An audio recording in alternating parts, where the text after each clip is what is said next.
Book 6 Merlin and Vivien. A storm was coming, but the winds were still, and in the wild woods of Brocéliande, before an oak so hollow, huge, and old, it looked a tower of ivied mason work. At Merlin's feet the wily Vivien lay.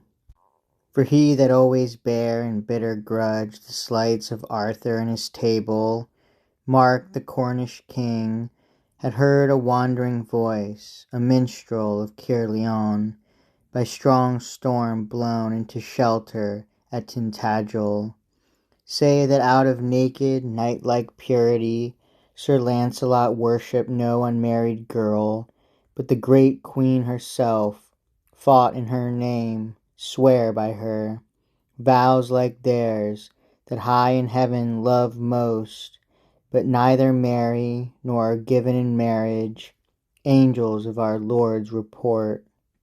He ceased, and then, for Vivien sweetly said, she sat beside the banquet nearest Mark, and is the fair example followed, sir, in Arthur's household?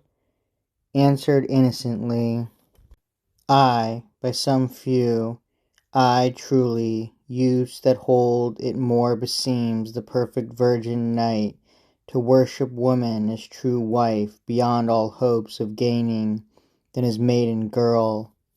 They place their pride in Launcelot and the queen, so passionate for an utter purity beyond the limit of their bond are these, for Arthur bound them not to singleness, brave hearts and clean, and yet God guide them, young. Then Mark was half in heart to hurl his cup straight at the speaker, but forbore. He rose to leave the hall, and Vivien, following him, turned to her. Here are snakes within the grass, and you, methinks, O Vivien, save ye fear the monkish manhood, and the mask of pure worn by this court, can stir them till they sting. And Vivien answered, smiling scornfully, why fear? Because that fostered at thy court I savour of thy virtues? Fear them? No. As love, if love is perfect, casts out fear, so hate, if hate is perfect, casts out fear. My father died in battle against the king, my mother on his corpse in open field. She bore me there, for born from death was I, among the dead and sown upon the wind.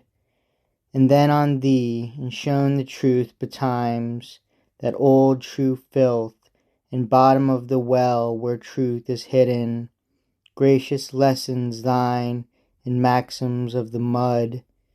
This Arthur pure, great nature through the flesh herself hath made, gives him the lie. There is no being pure, my cherub. Saith not Holy Writ the same? If I were Arthur, I would have thy blood, thy blessing, stainless king. I bring thee back, when I have ferreted out their burrowings, the hearts of all this order in mine hand. Ay, so that fate and craft and folly close, perchance one curl of Arthur's golden beard. To me this narrow, grizzled fork of thine is cleaner fashioned. Well, I love thee first, that warps the wit. Loud laughed the graceless Mark, but Vivien, into Camelot stealing, lodged low in the city, and on a festal day, when Guinevere was crossing the great hall, cast herself down, knelt to the queen, and wailed, why kneel ye there? What evil hath ye wrought? Rise. And the damsel, bidden rise, arose, and stood with folded hands and downward eyes of glancing corner, and all meekly said, none wrought, but suffered much, an orphan maid. My father died in battle for thy king, my mother on his corpse, in open field.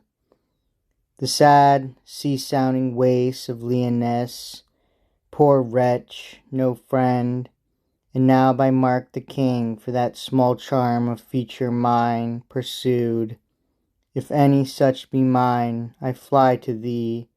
Save, save me thou, woman of women, thine the wreath of beauty, thine the crown of power, be thine the balm of pity, O heaven's own white earth angel, stainless bride of stainless king. Help, for he follows, take me to thyself, O yield me shelter for mine innocency among thy maidens. Here her slow sweet eyes, fear tremulous, but humbly hopeful, rose fixed on her hearers, while the queen who stood all glittering like May sunshine on May leaves, in green and gold, and plumed with green, replied, Peace, child, of over-praise and over-blame we choose the last.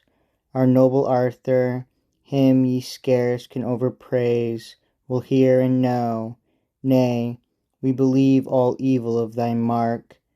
Well, we shall test thee farther, but this hour we ride a-hawking with Sir Lancelot. He hath given us a fair falcon, which he trained. We go to prove it. Bide ye here the while.